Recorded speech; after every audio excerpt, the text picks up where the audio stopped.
So the moment is now to get legislation into Iceland. Because once it's in the Iceland before it's in the EU, then it will bring those laws to the EU as a member state, not to the whole EU, but it will provide an example for others. But if we wait until Iceland is in the EU, then there's going to be a lot more forces trying to prevent Iceland passing this sort of legislation. Yes. So, quite importantly, what we also see is that Iceland is one of the first victims of the First World as well. So this is an example that we need to take very serious. It's the first time now that the IMF, for example, so the International Monetary Fund, comes around in a first world country trying to enslave it with the same kind of conditions that third world countries get. They're almost, just as an example, there almost was a bill passed in Parliament that would not have ruled out that if Iceland could not have paid their debt, that someone could have taken pieces of nature and yes, UK could have seized that away the from industry. the nation state. So considering, which is another point, that Iceland has green energy in sort of an infinite supply, and they have heat and they have water from the glaciers, this is a very valuable resource, and it's kind of well, obvious why this is strategically important for, let's say, those forces that try to harmonize everything on a global level and try to get their influences everywhere. So, green energy, yes, there's green energy and there's good cooling and there's, most of all, energy independence.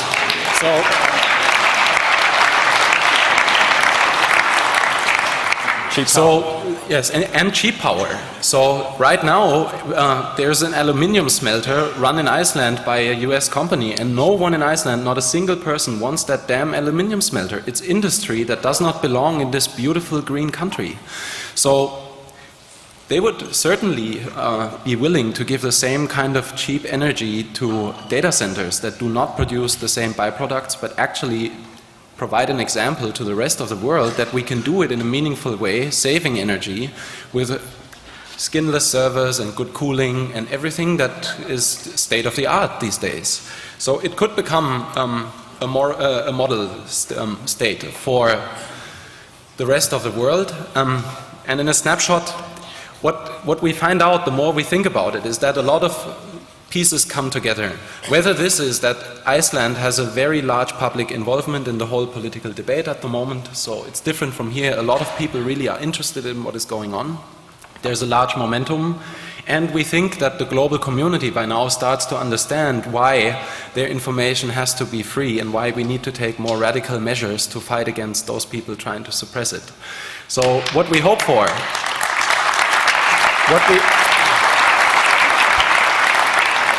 what we hope for is that we can get the international community to support Iceland from the outside. And that is where, at some point in January, all of your responsibility will come in.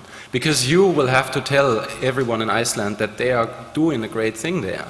And you will have to write about it and talk about it and communicate it to everyone you know that would care about the topic. Because that is one of the few ways that we have to tell Iceland how important this would be. And to convince those people in Iceland that did not understand it yet, I mean they have conservative parties too, that this is the way to go. So that is where all of you folks might be coming in. Yeah, so that is, in a short wrap-up, what we wanted to say about Iceland, I guess. We have a short credit thing, so... Yes, first of all, I often think maybe we should say this at the beginning of the talk, because there's two of us there's two of us here, and then there's, of course, our lawyers and technical people and all the other people who have helped us, which I guess are hundreds. But the real people who are dear to my heart, I wish I knew their phone numbers, is our sources. And some of you, I have no doubt, are actually in this room.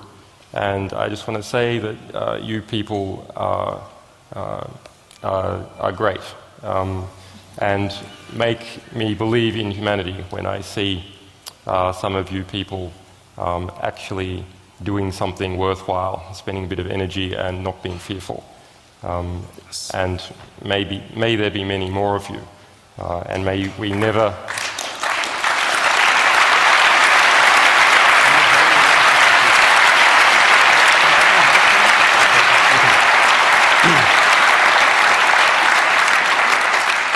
and may we never betray the trust you have put in us, either.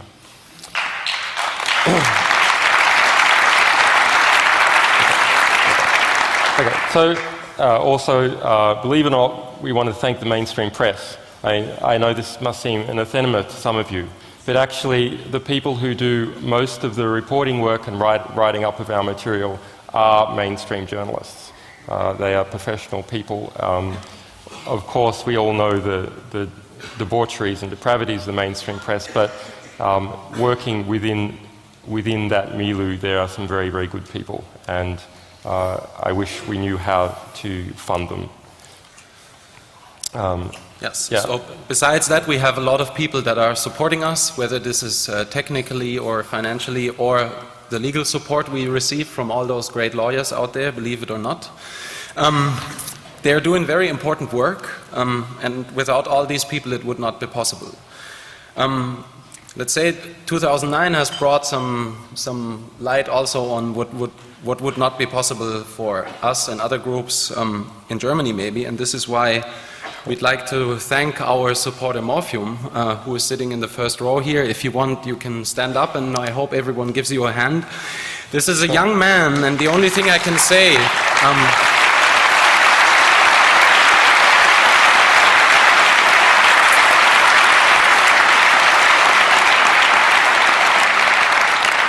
if more people in this room only had half the courage that he has and would take half the legal trouble he takes for providing us with our .de domain and for providing service to the Tor project and getting endless lawsuits for that, if just more people had half this courage, then the world would be looking a little bit differently. So this is a good example out of this community that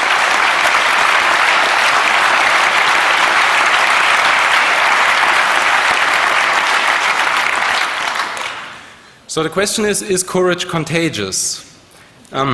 There's this famous quote, "We think courage is contagious," and this is maybe how we're sliding into this last section that will resolve what's this about with all these pieces of paper that you guys have.